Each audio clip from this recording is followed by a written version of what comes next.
Are you ready to take your live show to the next level, hit the stage with confidence, and deliver night after night? Then you're definitely going to want to stick around for this, because I've got a few pro level tips for you that's going to help you make the shift from playing in your local scene to jumping straight into the big leagues. Let's go.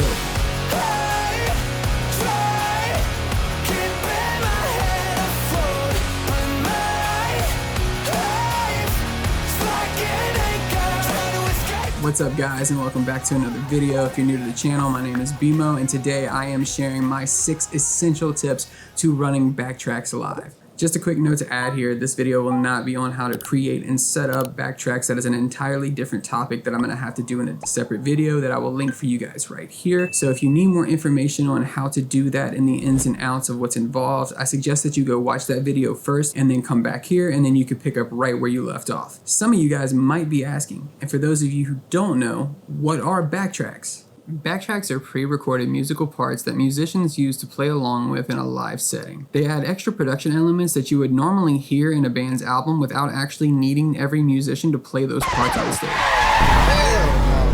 Alright, now hold on a minute. Before everybody starts jumping to the wait, that's cheating.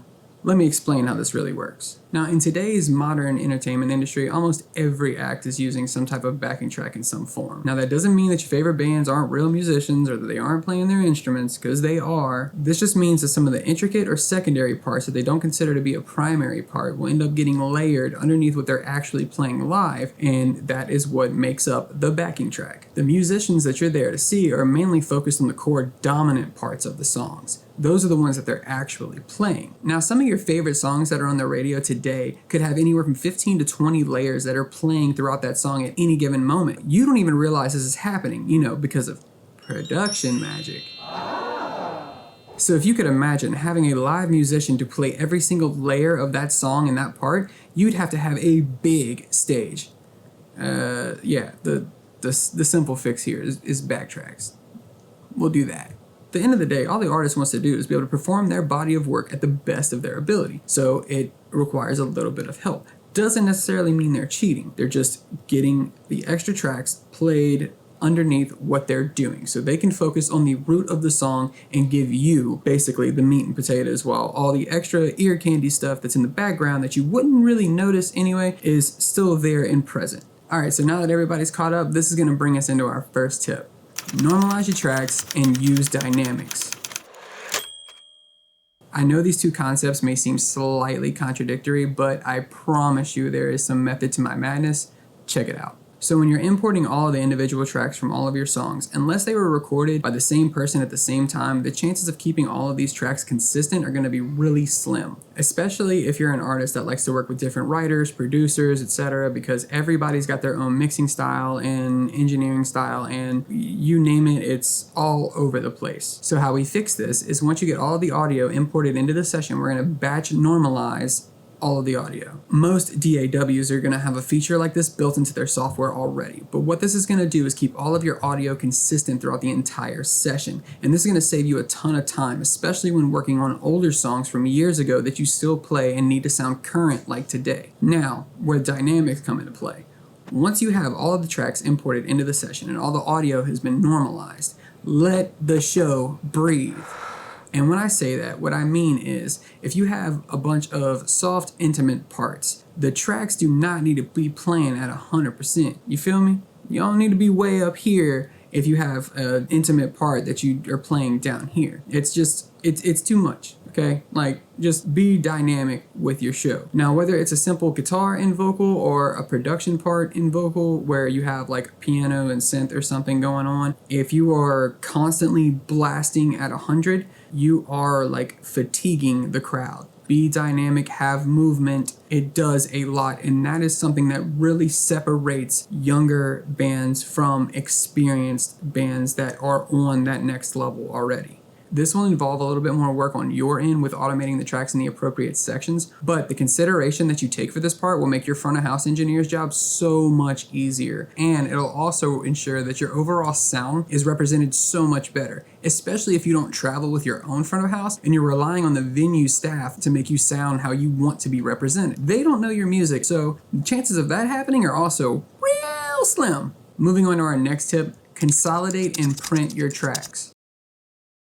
Whenever you're importing tracks into your live session, typically there are dozens of files that you have to sift through. And once you've gone through all of the audio and you've decided what will become primary and what will become secondary, the next thing you have to do, if they haven't been done already, is mix them with the desired effects that you would want: compression, EQ, delays, etc. Once you have the effects mixed into the tracks the way you want them, you're going to want to print them down, turn those effects off, and then consolidate those tracks down into fewer tracks. So doing this is going to do two things for you. One, it's going to lower how hard your computer is working live by dropping the CPU usage down. And then two, it's going to declutter your session, allowing you to only focus on what's essential. Which brings me on to my next tip, which is one that you don't really see talked about much in my opinion, but it is one of the more valuable ones, so you're definitely going to want to pay attention here. Also, shameful plug here, but if you guys are finding any of the information in this video helpful, do me a solid, please hit that like, subscribe, and that notification bell. It'll really help to push the channel and allow me to continue to make content for you guys that I know you might find useful and help you out on your journey. But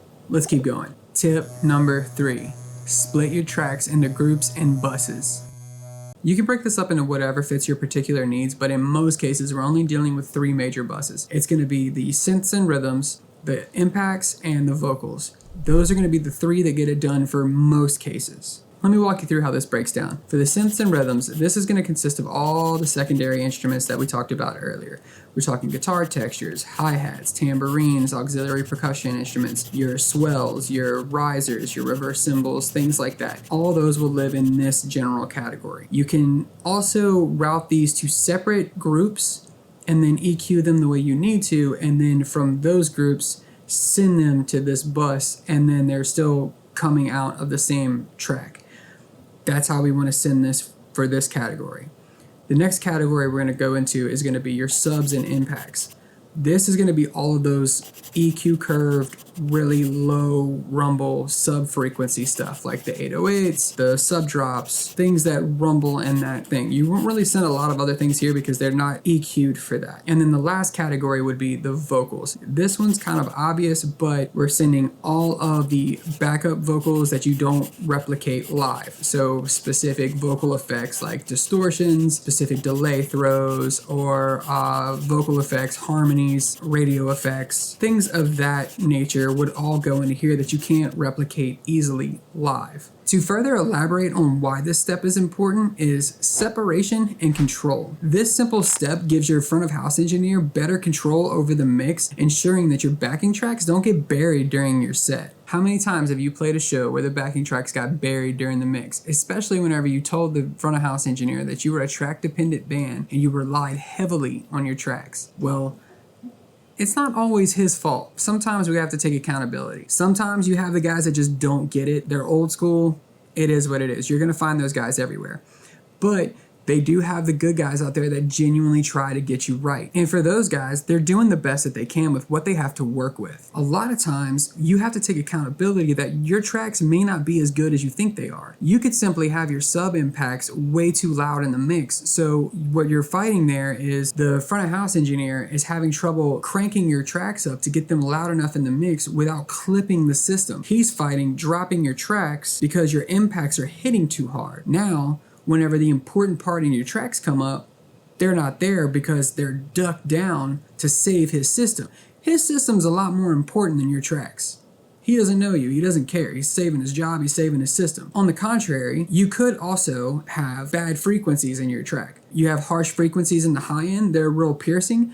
After you go through and you sculpt out all the bad sounding frequencies, by the time you're done, it's muddy and it's buried underneath all the guitars and vocals that live in that mid-upper range. You're not going to hear them anyway. You'd have to really crank them, and then you're back to risking everything being pushed. When you separate everything, you send them to front of house on an individual bus. Now you can send him just the mid-range production. You can send him just the sub impacts, and then you can send him just the vocals, and then he can ride the faders the way he needs to.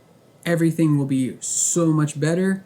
Trust me. And not all rooms are created equal. Yes, believe it or not, every room across the country sounds different. Crazy, I know, right? But this is why it is so important to have an up-to-date, proper test track for your sound check. The front of house engineer is going to need proper opportunity to run all of those tracks through sound check accordingly. So if there are any harsh frequencies or issues with the tracks, he'll be able to find them and EQ them out or tune the room and make you sound as best as he possibly can. He cannot do that easily if you're sending everything to him on one single track. He's going to be fighting a lot and you are not going to sound as good as you want to sound. Do him a solid, separate the tracks, send him as much as you can. The more the merrier in this case. Moving on from that brings us up to tip number 4, no dead space. Keep that energy moving. You could be a top performing band, but awkward silence can legit kill a show's momentum. Now, while you're playing, you could have the crowd eating out of the palm of your hand, but the moment you stop and the song's over and they're done cheering for that few seconds, lose them. Because you don't know how to continue to work the crowd. And that's all right. That alone is its own skill set that literally will take years to master. There's frontmen that have been doing it for a long, long time that still struggle with it. I'm not saying that that's easy at all, but there are things that can assist with your live performance and your live show that can help kind of like ease you along and fake it till you make it, so to speak. To do that, we're going to write segue tracks or interlude tracks. Now, there is a multitude of different ways that you can do this. There's no right or wrong way to do it, but at the end of the day, the goal is to break up the awkward silence. We just want to have some type of ambience going on in the background that's going to fill up space and not just make it dead silent. But we also don't want hacking on stage. We don't want the drummer fiddling around. We don't want the bass player doodly doodly, and we don't want any guitar tuning. We don't want none of that. We want it clean. We want it professional. What we could do is we could take some of the other backing tracks from the song that's coming, a chord progression, we can take a synth, we could just take some cool melodic element that's coming from the song that's next. And then when we take that element, we bring it in and we do some type of variation of it, and then that's playing as our baseline track. Now, while that's playing, that would be your opportunity to talk about merch, to talk about the song coming up. And then when that's going on, then you got your guitar player tuning, and then you have whatever's going on. This is the perfect opportunity to break up all of that dead silence. There's still energy going, there's still movement within the energy of the show, the emotion of the show, and we're back in there. Now, with all that being said, that does not mean that all shows are sunshine and rainbows. That brings me up to tip number 5.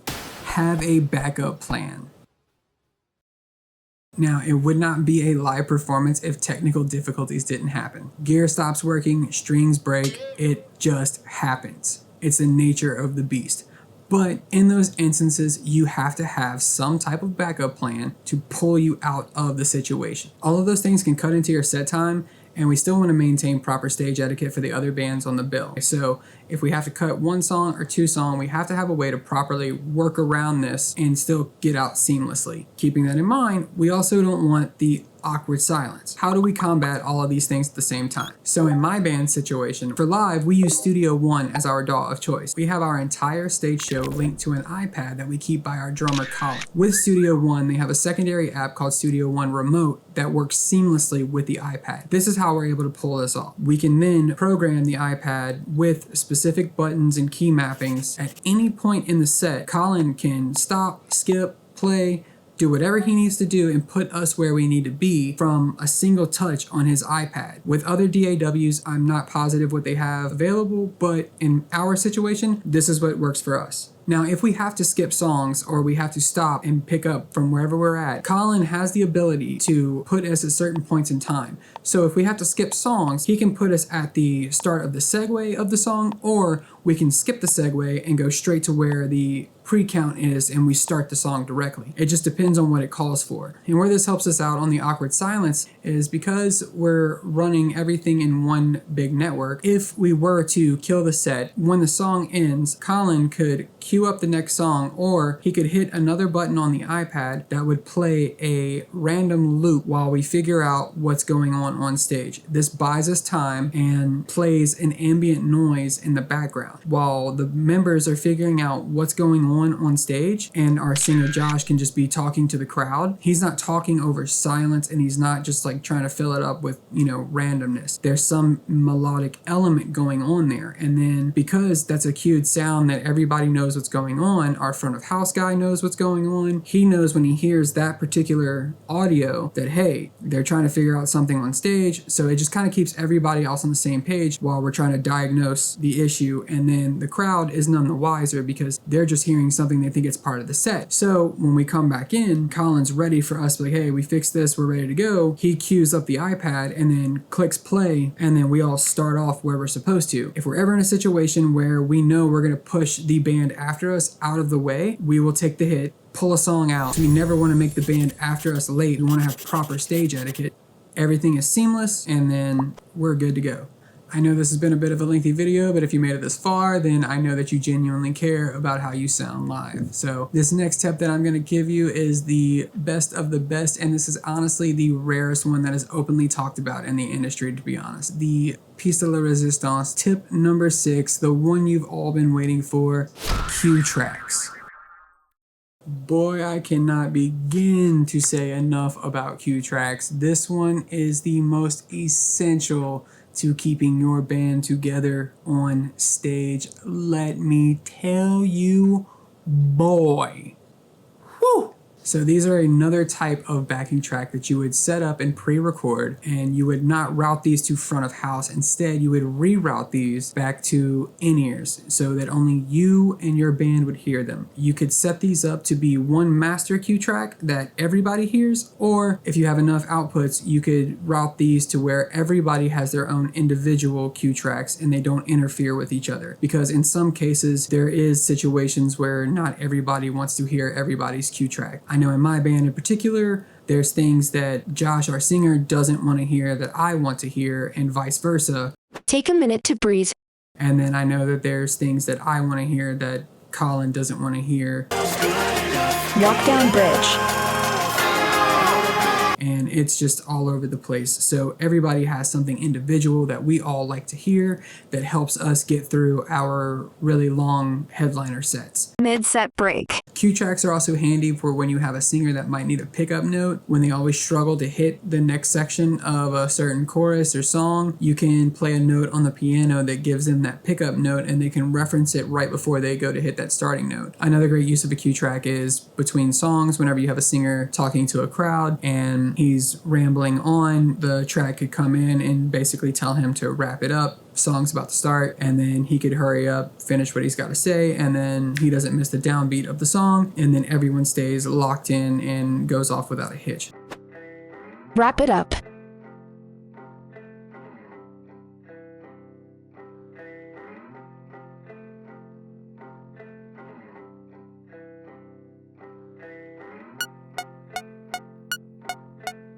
That's a great use of a cue track right there, because we all know how much singers love to talk.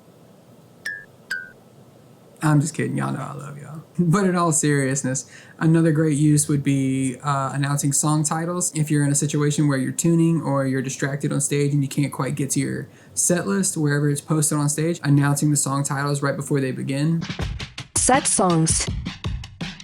Another handy place for cue tracks is going to be with cover bands. I've put a couple cover bands on cue tracks that weren't using them before because they have rotating members, or they have members that they can't rely on that are never where they need them to be. When you do a master cue track that have specific notes in your arrangements that might be talking about the keys, breaks that you might take, or playing extended choruses, things like that, if you may have pre-discussed those cues with the members that are filling in that night, it's one thing, but if they're hearing it in their ears, they're getting that constant reminder, and then it's telling them, okay, stop, play the chorus 3 times, play this that time, play it blah blah blah. They have it right there, the crowd is none the wiser, and then everyone stays on the same page. Start 8th fret. So as you can see, the possibility with cue tracks are endless. They are an absolute lifesaver and easily one of the most powerful and underutilized tools when making backtracks. And there you have it. Those are my essential tips for making backtracks. What do you guys think? Did I miss any? Did I leave some off the list? Do you have some that I should have added? I'd love to hear about it. Leave a comment below and let me know what you think. Now, as a bonus, I have 2 more tips to give you that are still worth mentioning, but not quite important enough to outweigh some of the other tips that I gave you. This one's gonna be your honorable mention, but have a backup file. It should be a no-brainer, but You should always have your current working file and then a backup file on an external hard drive or thumb drive or something, and then a third backup in some type of cloud storage like Google Drive or Dropbox. And the last bonus tip that I'm going to leave you with, this one is going to be geared for cover bands and wedding bands specifically. There is a website called karaokeversion.com where for just $3 a song, you can get the official backing tracks to any song you want, remix them, change the keys, adjust different instrument tracks, remove the lead and backing vocals, plus more. Then once you're done, you simply download the files, drop them into your session, and boom, you're done. It does not get any easier than that. Like, at all. So once again, thanks for stopping by, guys. I really hope that this video has been informative and helped you out in any type of way. Please hit that subscribe button, all the bells, whistles, the likes, the thinkshies, the things, the that's, the this, the whatever. I'll see you guys in the next one. Later.